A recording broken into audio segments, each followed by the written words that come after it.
आप लोगों को ना आज एक बात बताती हूँ। 2-3 दिनों से मेरी मदर इन लॉ मुझसे नाराज़ चल रही हैं। पता है क्यों? अब आप लोग को लगेगा कि मैंने कोई गलती की होगी। नहीं, मैंने कोई गलती नहीं की है। मेरे अकॉर्डिंग मैंने सिर्फ़ ये कहा था कि काफ़ी टाइम हो गया है, मुझे घर की बहुत याद आ रही है, तो मुझे ना मम्मी से मिलने जाना है कुछ दिनों के लिए। तो सिर्फ़ 1 हफ़्ते के लिए।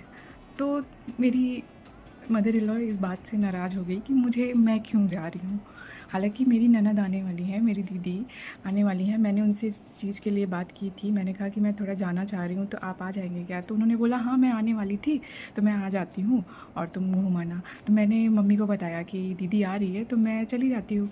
तो दीदी आ रही हैं, उन्हें इस बात की बहुत ज़्यादा खुशी है कि दीदी आ रही हैं। लेकिन मैं जा रही हूँ, इस बात से वो नाराज़ हैं। अब आप कुछ लोग तो समझ सकते हैं कि इसका क्या रीज़न हो सकता है नाराज़ होने का, क्योंकि ये होता है ना कि तुम चली जाओगी तो काम कौन करेगा, ये वो।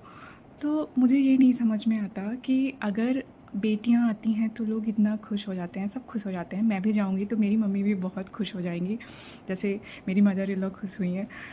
तो कहने का मतलब ये है कि अगर हम इतना सब कुछ मैनेज करते हैं, इतने अच्छे से घर को सँभालते हैं, सब कुछ अपना सैक्रिफ़ाइस करके, अगर करियर सब कुछ और आपके हिसाब से एडजस्ट हो जाते हैं, तो थोड़ी रिस्पेक्ट तो हम भी उसके बदले में डिज़र्व करते ही हैं। अगर उतना नहीं हमें रिस्पेक्ट मिल सकता है जितना कि बेटियों को मिलता है, तो उसका आधा आधा थोड़ा ज़्यादा हो जाएगा। अगर उसका 5% भी मिले तो फिर तो कितना अच्छा हो। मतलब क्या हम इतना भी रिस्पेक्ट डिज़र्व नहीं करते? आप लोग प्लीज़ मुझे बताइएगा कमेंट करके। तो कहने का मतलब ये है कि और क्या चाहिए होता है इंसान को? आप अच्छे से बात कर लो, अच्छे से रखो, तो हमें और क्या चाहिए? मुझे तो बस यही है, मुझे थोड़ा रिस्पेक्ट वाली प्रॉब्लम है। मुझे ये लगता है कि अगर मैं सब कुछ मैनेज कर रही हूँ, सब कुछ सँभाल रही हूँ, सबके हिसाब से कर रही हूँ, तो थोड़ी रिस्पेक्ट तो मैं भी डिज़र्व करती हूँ। तो बस यही कहना चाह रही हूँ कि अगर आप जैसे हम सारी चीज़ों को सँभाल रखें, अगर उतना हमें भी थोड़ा बहुत मिल जाए तो और क्या ही चाहिए। आप लोग अगर इससे एग्री करते हो तो प्लीज़ कमेंट कर